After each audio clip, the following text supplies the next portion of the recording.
ونصلي ونسلم على رسوله الكريم اما بعد فاعوذ بالله من الشيطان الرجيم بسم الله الرحمن الرحیم۔ سامعین محترم، ناظرین اکرام اور میرے عزیز بھائیوں، دوستوں اور بزرگوں، آج کی گفتگو کا موضوع ہے ناموس صحابہ و اہل بیت اطہار رضوان اللہ علیہم اجمعین کا بل۔ ہمارے ملک پاکستان کے اندر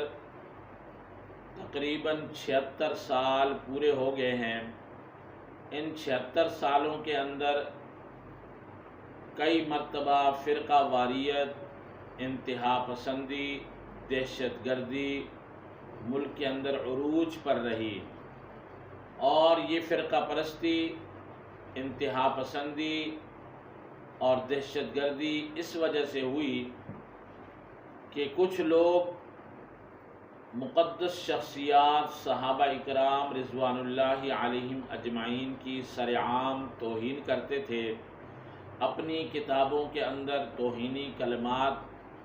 لکھے ہوئے تھے۔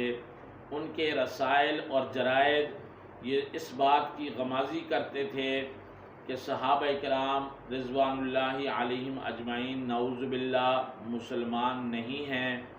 اور ان کے ایمان پر اعتراض ہے، شکوک اور شبہات پیدا کیے جاتے تھے۔ ساری دنیا کے سارے مسلمان اس بات پر متفق ہیں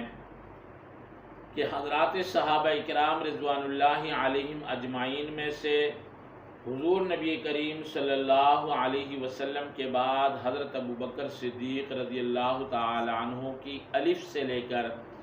حضرت علی رضی اللہ تعالی عنہ کی یا تک تمام صحابہ اکرام جنتی ہیں،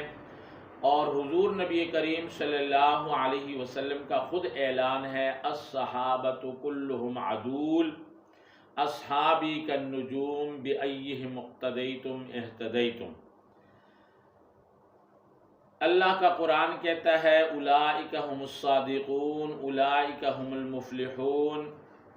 اور رضی اللہ عنہم ورضوا عنہ۔ یہ قرآن مقدس نے اعلان کیے، صحابہ اکرام کو میڈل دیے، صحابہ اکرام کو سرٹیفکیٹ دیے، صحابہ اکرام کے ساتھ اپنی رضامندی کا اعلان کیا۔ تمام کے تمام اہل سنت والجماعت کا اجماعی عقیدہ ہے کہ وہ اہل بیت کو صحابہ اکرام سے علیحدہ نہیں سمجھتے، اور یہی صحابہ اکرام اہل بیت کے اندر بھی شامل ہیں اور اہل بیت صحابہ اکرام کے اندر شامل ہیں۔ صحابہ اکرام رضوان اللہ علیہم اجمعین کے اندر کل صحابہ، تمام کے تمام صحابہ اللہ جل شانہ کے نزدیک وہ جنتی ہیں، اور اللہ نے اپنی رضا کا ان کے ساتھ اعلان کیا۔ اور اہل بیت اطہار جو آپ کے گھر والے ہیں، ازواج مطہرات ہیں، آپ کے نواسے ہیں، آپ کی بیٹیاں ہیں، آپ کے داماد ہیں، سب کے سب کو اللہ کے رسول صلی اللہ علیہ وسلم نے اپنی چادر کے اندر لپیٹ کر یہ ارشاد فرمایا کہ یہ لوگ جنتی ہیں اور جنت کے اندر رہیں گے۔ ان صحابہ اکرام کو اور اہل بیت کو نہ کوئی جنت سے نکال سکتا ہے اور نہ ہی اللہ کی رضا کو ختم کر سکتا ہے۔ تو تمام امت کے مسلمانوں کا یہ جذباتی اور ان کے عقیدتاً اور ان کے دلوں کی دھڑکن اور ان کے دلوں کا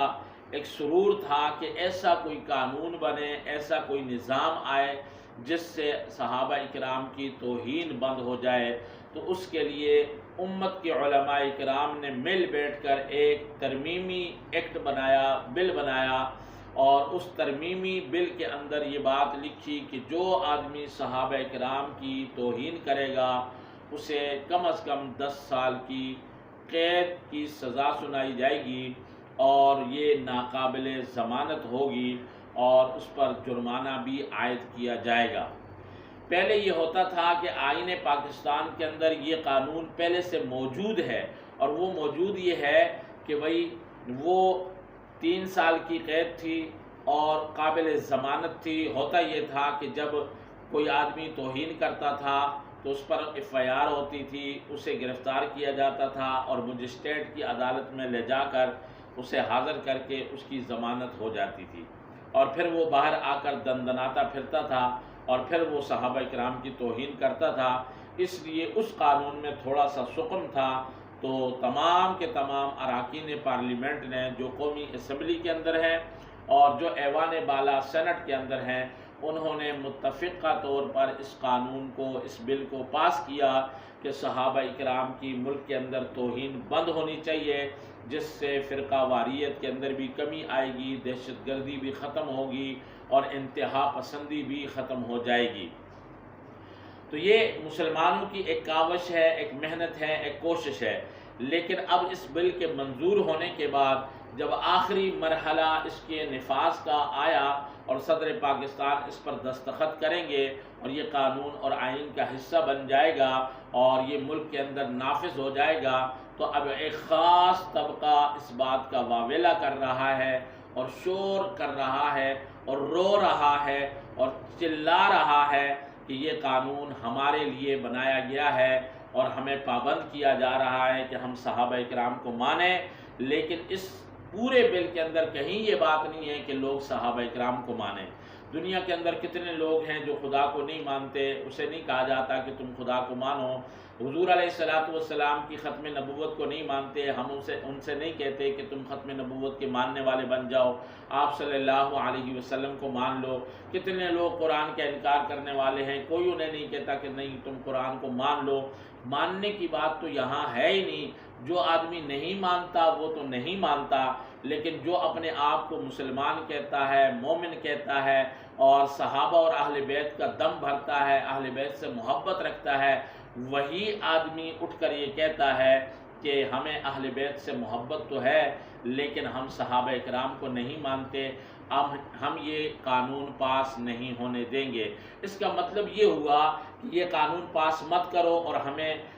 صحابہ کرام کو گالیاں دینے، ان کو برا بھلا کہنے، ان کی توہین کرنے کی اجازت دی جائے کہ ہم پورے ملک کے اندر اپنی مجالس میں، اپنے جلسوں میں، اپنی محفلوں کے اندر یہ باتیں کرتے رہیں۔ لیکن اب وہ دور ختم ہو چکا کہ جب سرعام صحابہ کرام کی توہین کی جاتی تھی اور پھر جو ہے وہ قانون کے شکنجے سے نکل آتے تھے اور ضمانتیں کر کر ملک کے اندر پھر بھی دندناتے پھرتے تھے۔ اس لیے مسلمان عالم کے اندر خوشی کی یہ لہر دوڑی ہے کہ ایسا قانون ہو جائے کہ جس کے تحت صحابہ کرام کی گستاخی کرنے والوں کو سرعام سزا دی جائے، پھانسی پر لٹکایا جائے اور انہیں قید و بند کی صعوبتیں جب برداشت کرنی پڑیں تو انہیں پتہ چل جائے کہ اس جرم کی پاداش میں ہمیں کیا تکلیفیں ملیں گی، اسی لیے پھر وہ